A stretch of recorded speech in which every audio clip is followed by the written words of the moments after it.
Hello every one, this is Balaji. இன்றைக்கி வந்து பார்த்திங்கன்னா கமெண்ட் செக்ஷன், அதாவது ஒரு 4-5 கமெண்ட் வந்திருக்கு. அதை பற்றி நான் வந்து இந்த வீடியோவில் பேசுகிறேன். அது இல்லாமல் எஃப்ஐஎஸ் வந்து செல் பண்ணிட்டே இருக்காங்க, மார்க்கெட் மட்டும் ஏன் இப்படி ஏறிட்டே இருக்குது அப்படின்னு வந்து கேட்குறாங்க. கொஷின் சப்ஸ்கிரைபர் கமெண்ட் வந்திருக்கு. ஸோ ஓவராலாக இந்த ஃபார்மா செக்டர் வந்து பார்த்திங்கன்னா ஒரு பிரேக் அவுட் பாயிண்டில் இருக்குது. அது மட்டும் இல்லாமல் உங்களுக்கு டிஃபென்ஸ் ஸ்டாக்ஸை பற்றி சில விஷயங்கள்லாம் சொல்கிறேன். Okay, so out of the topic crude ஆயிலோட ஸ்டேட்டஸ் என்னன்றதும் வந்து இந்த வீடியோவில் சொல்கிறேன். வாரத்துக்கு ஒரு தடவை இதுக்கப்புறம் நம்ம வந்து gold, silver, crude oil analysis வந்து பண்ண போகிறோம். டெய்லி வீடியோஸில் கவர் பண்ண முடியாது, பட் வாரத்துக்கு ஒரு தடவை இந்த மாதிரி வந்து நான் கவர் பண்ணுறேன். அதை பற்றியும் நான் இந்த வீடியோவில் வந்து டிஸ்கஸ் பண்ணுறேன். அப்படியே கண்டினியூவாக பாருங்கள். ஃபஸ்ட்டு கமெண்ட் செஷன் போயிடலாம். அரவிந்தன் அப்படின்றவர், oil spike rupees weakening equal to FII selling, Nifty in decision making zone, okay, but portfolio stocks are flying. Mid cap 150, small cap 250, micro cap to all indexes, stock rally, unstoppable. Why? What is true meaning of this thing, sir? With your experience, point. So Nifty also ready for strong bull run அப்படின்னு வந்து கேட்டிருக்காரு. அதாவது நீங்கள் இந்த இப்போ ரீசெண்டாக இந்த வார் tension வந்து முடிஞ்சதுக்கப்புறம் மேஜர் ரிக்கவரி வந்து ஸ்ட்ராங் ரிக்கவரி வந்து பார்த்திங்கன்னா ஸ்மால் கேப், மிட் கேப்லலாம் வந்து ஹெவியாக வந்திருக்கும். நிறைய பேர் வந்து போர்ட்ஃபோலியோவில் வச்சுருக்க ஸ்டாக்ஸ் வந்து mid cap stocks, small cap stocks தான் வச்சுருப்பாங்க. ஏன்னா ஒரு இன்வெஸ்டரோட மைண்ட் செட் எப்படி இருக்கும், ஒரு ஸ்டாக் வாங்கினா நம்மளுக்கு வந்து ஒரு நல்ல ரிட்டர்ன்ஸ் கிடைக்கணும். நல்ல ரிட்டர்ன்ஸ்னால் மல்டி பேக்கர் ரிட்டர்ன்ஸ் கிடைக்கணும். மல்டி பண்ணால் 1x 2x அந்த மாதிரி ரிட்டர்ன்ஸ் 200-300% ரிட்டர்ன்ஸ் கிடைக்கணும்னா லார்ஜ் கேப்லாம் நீங்கள் தலைக்கீழாக நின்று தண்ணி குடித்தாலும் அது வந்து ஏறாது, அந்தளவுக்கு ரிட்டர்ன்ஸ் கொடுக்காது. Mid cap, small cap stocks தான் இந்த மாதிரி வந்து 50-100% 200% ரிட்டர்ன்ஸ்லாம் கொடுக்கும். அதே நேரத்தில் ரிஸ்க்கும் இருக்குதுன்னு வச்சுக்கிங்களேன். பட் லார்ஜ் கேப் பொறுத்த வரைக்கும் பார்த்தீங்கன்னா உங்களுக்கு ஏறதும் ரொம்ப கம்மியாக தான் ஏறும். 10-15% ஒரு வருஷத்துக்கு ஏறதே பெரிய விஷயம். இறங்குன்னு அந்த மாதிரி தான் இறங்கும். ஸோ ஏன்னா அவங்க ஆல்ரெடி வந்து வெல் டெவலப்டு ஸ்டேஜில் இருக்காங்க. அவங்க பிஸ்னஸை தக்க வச்சுக்கிறதே ஒரு பெரிய போராட்டமாக இருக்கும். ஆனால் மிட் கேப், ஸ்மால் கேப்க்கு அப்படி கிடையாது. லார்ஜ் கேப் தான் உங்களுக்கு டார்கெட். அதனால் வந்து அவங்களுக்கு போக வேண்டிய தூரம் ரொம்ப தூரம்னால வந்து அவங்க பிஸ்னஸ் அந்த மாதிரி எவால்வ் ஆகும். அதே மாதிரி ஸ்டாக்ஸ் ப்ரைஸும் வந்து உங்களுக்கு வந்து மல்டிப்ளை. அதனால தான் வந்து இன்வெஸ்டர்ஸ் வந்து mid cap, small cap stocks வந்து ப்ரிஃபர் பண்ணுவாங்க. ஓகே, ஸோ இப்போ வந்து ரீசெண்டாக இந்த மிட் கேப், ஸ்மால் கேப் தான் ரேலி ஆகிட்டுருக்கு. பட்டு லார்ஜ் கேப் பெரிய லெவலில் மூவ் ஆக மாட்டேங்குதுன்னா லார்ஜ் கேப்பை ரிக்கவரி ஆகிருக்கு. ஆனால் வந்து பர்சன்டேஜ் வைஸாக உங்களுக்கு பார்க்கும் போது வந்து கிட்டத்தட்ட அதாவது லார்ஜ் கேப்புக்கு உரிய பர்சன்டேஜ் வந்து ரிக்கவரி ஆகிருக்கு. எஸ்பெஷலி நிஃப்டி இண்டெக்ஸே வந்து 8% இருக்குன்னா பெரிய விஷயம். பட் இது வந்து இந்த இண்டெக்ஸில் பீஸில் இன்வெஸ்ட் பண்ணவங்களுக்கோ, HDFC, ரிலையன்ஸ், ஐசிஐசி இந்த மாதிரி வந்து லார்ஜ் கேப்பில் இன்வெஸ்ட் பண்ணவங்களுக்கு பெரிய ஒரு 4-5% ஒரு ரிக்கவரி ஆகிற மாதிரி தெரியும். அதனால தான் மற்றபடி தவிர ஸோ லார்ஜ் கேப்பில் ரிக்கவரி வந்திருக்கு. பட் இருந்தாலும் வந்து அவர் கேட்குற கேள்வி என்னென்னா, எஃப்ஐஎஸ்லாம் செல் பண்ணிட்டு வெளியே போயிட்டே இருக்காங்க, நம்ம எந்த பாயிண்டில் வந்து இதை எடுத்துக்கிறது, மார்க்கெட் வந்து ரிக்கவர் ஆகும், ஒரு முக்கியமான டெசிஷன் மேக்கிங் ஜோனில் இருக்குது, மார்க்கெட் அப் ட்ரெண்ட் ஆகுமா அப்படின்னு.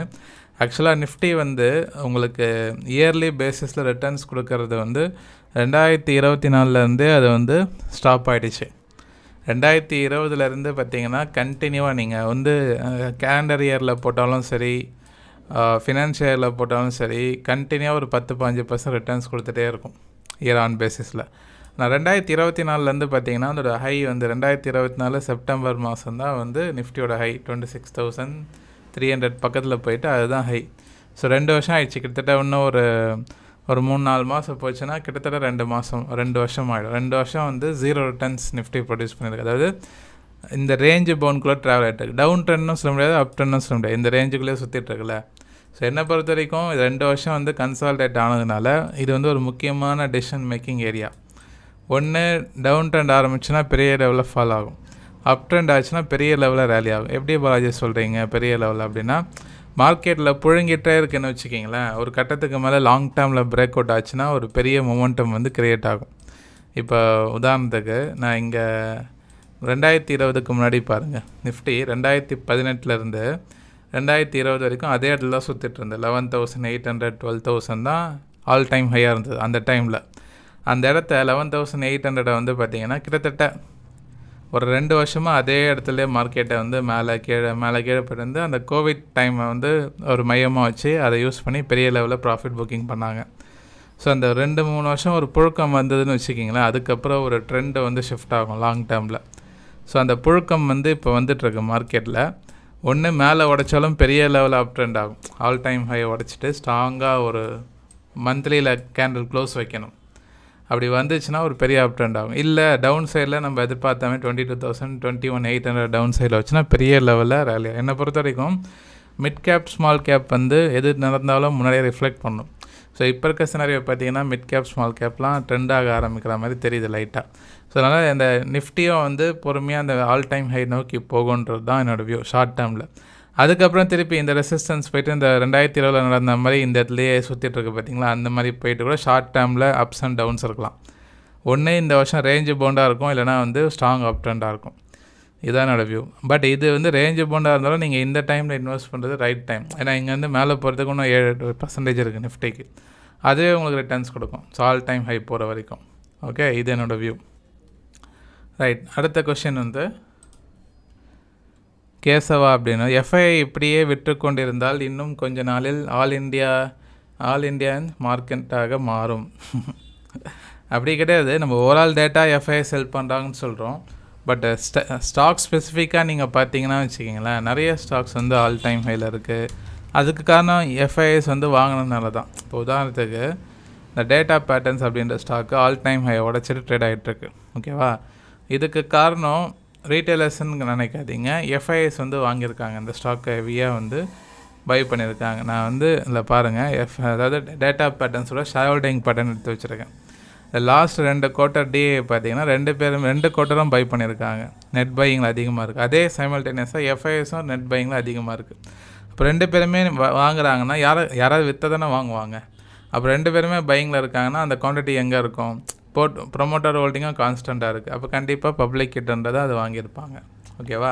ஸோ நெட் பையர்ஸ் இந்த ஸ்டாக்கில் எஃப்ஐஎஸ் வந்து நெட் பையிங்கில் இருக்காங்க.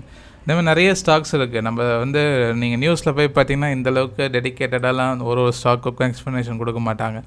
நம்ம தான் ரிசர்ச் பண்ணணும். ரிசர்ச் பண்ணி கண்டுபிடிச்சி நம்ம வந்து ஃபோக்கஸ் பண்ணலாம். டேட்டா பேட்டர்ன்ஸ் இந்த ஸ்டாக்ஸை நான் டெய்லி ரிசர்ச் பண்ணிட்டே இருப்பேன். நிறைய ஸ்டாக்ஸ், அதில் ஏதாவது ஸ்டாக்ஸ் நல்லா இருக்கிற பட்சத்தில் உங்களுக்கு வந்து வீடியோவில் சும்மா ஒரு ஹிண்ட்டு மாதிரி கொடுக்குறது, இன்ஃபர்மேஷன் மாதிரி. ஓகேவா? ரைட். ஸோ ரிசர்ச் பண்ணி எடுக்கலாம், ஒன்றும் பிரச்சனை இல்லை. Nandakumar, thank you so much for your information analysis. Blessed community because of you. நன்றி. ரொம்ப நாள் நம்ம ஆதரவு கொடுக்குறீங்க நிறைய பேர். ஸோ நன்றி. உங்களோட ஆதரவு கண்டிப்பாக கொடுங்க. உதயசூர்யா, பாலாஜி ப்ரோ உங்கள் ஃபேஸோட வீடியோ போடுங்க டெய்லி. ஃபேஸோட வீடியோ போட்டு ரொம்ப நாள் ஆச்சு. ஏன்னா நம்ம வந்து ஸ்டாக் மார்க்கெட் ரிசர்ச் பண்ணுறதுனால வந்து நம்ம ஃபேஸ் பார்த்து பண்ணணுன்னு அவசியம் இல்லை. பட் இருந்தாலும் ஒரு கனெக்டிவிட்டிக்காக பண்ணுவாங்க. ரீசெண்ட் டைமில் நான் ரொம்ப என்கேஜ் ஆகிட்டேன். நிறைய பிஸ்னஸ் இருக்குது. ஸோ நிறைய ரெஸ்பான்சிபிலிட்டிலாம் வந்ததுனால கொஞ்சம் ஈவினிங்கில் வந்து நான் இந்த ஒரே டேக்கில் தான் இப்போ நான் பேசுகிறது எல்லாமே ஒரே டேக் தான். எதுவுமே வந்து உங்களுக்கு வந்து 2-3 டேக்லாம் கிடையாது. அப்படியே பேசுவேன். ஸோ அது வந்து ஒரு 10 மினிட்ஸ் கண்டினியூவாக ரெக்கார்ட் பண்ணுவேன். பட் வந்து உங்களுக்கு வந்து வீடியோ ஷூட் பண்ணும் போது அதுக்கு நான் தான் பண்ணுவேன். அது ஒரு 1 மணி நேரம் 2 மணி நேரம் ஆகும் எடிட் பண்ணணும். ஸோ அதெல்லாம் இருக்கிறனால டைம் அதிகமாகுது. முடிஞ்ச அளவுக்கு நான் போட பார்க்குறேன். அதனால் ஷார்ட்ஸில் போட்டுட்ருக்கேன். மெயின் வீடியோ நான் வந்து போட பார்க்குறேன். Okay, right. So Nifty pharma பற்றி சொல்லிடுறேன். நிஃப்டி ஃபார்மா வந்து ஒரு முக்கியமான பிரேக் அவுட் பாயிண்ட் இருக்குது. ஸோ ஒரு முக்கியமான பிரேக் அவுட் பாயிண்டில் இருக்குங்க நிஃப்டி ஃபார்மா. ஸோ எனக்கு தெரிஞ்சு இந்த மாதம் பிரேக் அவுட் ஆகும். ஃபார்மா செக்டர் வந்து ஃபோக்கஸ் பண்ணுவாங்க. லாங் டேர்ம், ஷார்ட் டேர்ம் எல்லாத்துக்குமே நல்லாயிருக்கு. ஒரு பெரிய ட்ரையாங்கிள் பிரேக் அவுட் ஆக போகுது. Wait for it. Okay, looking good. ரொம்ப நாள் புழுங்கிட்டுருக்கு. 2 இயர்ஸோட ஹையை பிரேக் பண்ண போகுது ஃபார்மா செக்டர். ஃபோக்கஸ் பண்ணுங்கள். ஃபார்மா, டிஃபென்ஸ், மெட்டல் இது எல்லாமே ஓரளவுக்கு பரவாயில்லாமல் இருக்குது.